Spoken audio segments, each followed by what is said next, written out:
அருளாக விளங்கும் ஒவ்வொன்றும் அமானத்தாகும். சொத்து, செல்வங்கள் அல்லாஹ்வின் அருள் கொடைகள். அவை இஸ்லாத்தின் பார்வையில் அமானிதமாக கருதப்படும்.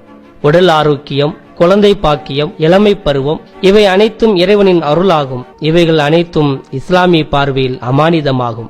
இதை போன்றே தண்ணீர் மிக பெரும் பாக்கியமும் அமானிதமும் ஆகும். தண்ணீர் இறைவனின் ஒரு அருட்கொடை. மலையை இறைவன் அருளாக வர்ணிக்கும் திருவசனங்கள் குர்ஆனில் நிறைய உள்ளன. அந்த மகத்தான அருள்கொடையை விரயம் செய்யக்கூடாது எனும் வழிகாட்டுதல்களும் தரப்பட்டுள்ளன. தண்ணீர் நிறைந்து ஓடும் ஆற்றில் நீங்கள் அங்க தூய்மை செய்வதாக இருந்தாலும் தேவைக்கு மேல் தண்ணீரை செலவழித்து விரயம் செய்யாதீர்கள் என்பது நபிகளாரின் நன்மொழி. இறைத்தூதர் அவர்களே, இறந்துவிட்ட என் தாயாரின் நினைவாக ஏதேனும் ஒரு நற்செயல் செய்ய விரும்புகின்றேன், என்ன செய்யலாம் என்று ஒரு தோழர் நபிகளாரிடம் கேட்டபோது, மக்களுக்கு குடிநீருக்கான ஏற்பாடு செய் என்று நபிகளார் கூறினார்கள். அந்த அளவுக்கு உயர்வான புண்ணியமான நற்செயல் அது.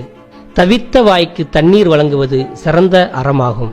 தாகத்தால் தவித்த ஒரு நாய்க்கு தண்ணீர் புகட்டியதால் ஒரு விபச்சாரியின் பாவங்களை இறைவன் மன்னித்து அருளினான் என்பதும் நபிமொழி. தண்ணீர் போன்ற இயற்கை வளங்கள் மீது யாரும் ஏகபோக உரிமை கொண்டாட முடியாது.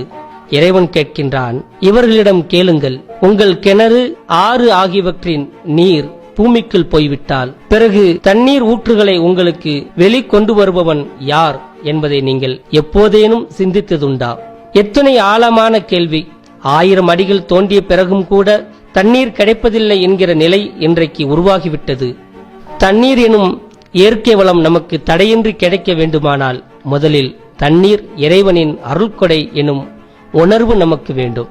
அடுத்து எந்த நிலையிலும் தண்ணீரை விரயம் செய்யக்கூடாது எனும் பொறுப்புணர்வு வேண்டும். மூன்றாவதாக நம் செயல்களை சுயமதிப்பீடு செய்து இறைவனிடம் பாவ மன்னிப்பு கோர வேண்டும்.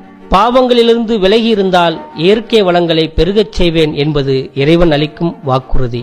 உங்கள் இறைவனிடம் மன்னிப்பு கோருங்கள், நிச்சயமாக அவன் பெரிதும் மன்னிப்பவனாக இருக்கின்றான். அவ்வாறு மன்னிப்பு கோரினால் அவன் உங்கள் மீது வானத்திலிருந்து நிறைய மழையை பொழியச் செய்வான். செல்வத்தையும் சந்ததிகளையும் உங்களுக்கு வழங்குவான். உங்களுக்காக தோட்டங்களை உருவாக்குவான்.